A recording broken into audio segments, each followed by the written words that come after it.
Hey everyone, it's Tom Crowds with another Rockstar Minute. And wasn't that a fun US election? I'm sure I don't have to tell anyone who won that election. Everybody seems to know. It was the number one thing on everyone's mind yesterday. And over the last little while, what we've been getting in here is questions on how that's going to affect Canada, how it's going to affect Canadian interest rates, and how it's going to affect Canadian real estate investors.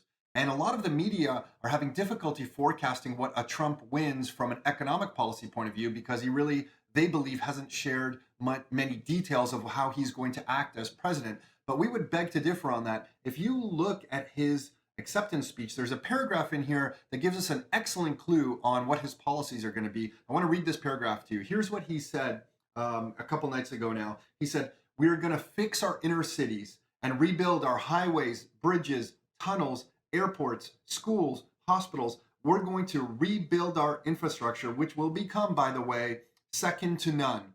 And we will put millions of our people to work as we rebuild it." Well, let me ask you something. Rebuilding hospitals, bridges, tunnels, airports, highways, that takes money. The US pulls in about $3.2 trillion in tax revenues, if memory serves. They spend right now about 3.8. They have about a $600 million shortfall. That's the deficit that they run. If he's going to embark on this type of policy, to us, this can be simplified by saying his economic policies are going to be more spending, which means more deficits and increased deficits possibly, which is going to mean more access to easy money to fund all of this. The interest on the US debt is already like the fourth biggest expenditure that they have behind Medicare, Medicaid, defense, and then it's interest on the debt, which is well above its own government spending, education spending, transportation spending.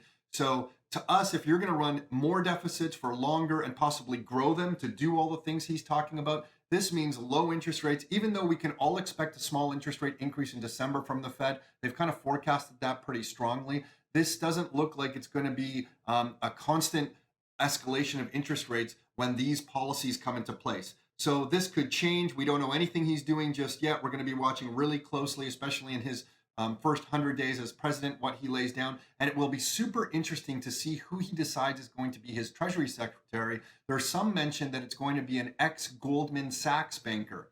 And although Trump is anti-establishment, you can't get any more establishment than picking a Goldman Sachs banker or an ex-Goldman Sachs banker as the Treasury Secretary. So we don't know if that's going to be the Treasury Secretary yet, but these are the kinds of things we're watching. So for Canadians, this means to us more of the same down in the US, which means over here in Canada, continued low interest rates and easy access to money. So until we see a big policy change down there, we don't expect too many differences up here. So if I was to summarize Donald Trump's policies, it would be spending more money in infrastructure, which means he's going to run deficits to do it, which also then means there's going to be access to easy money to fund all this thing.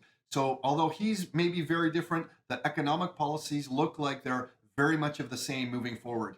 So hopefully you find that a little bit useful. Until next time, your life, your terms.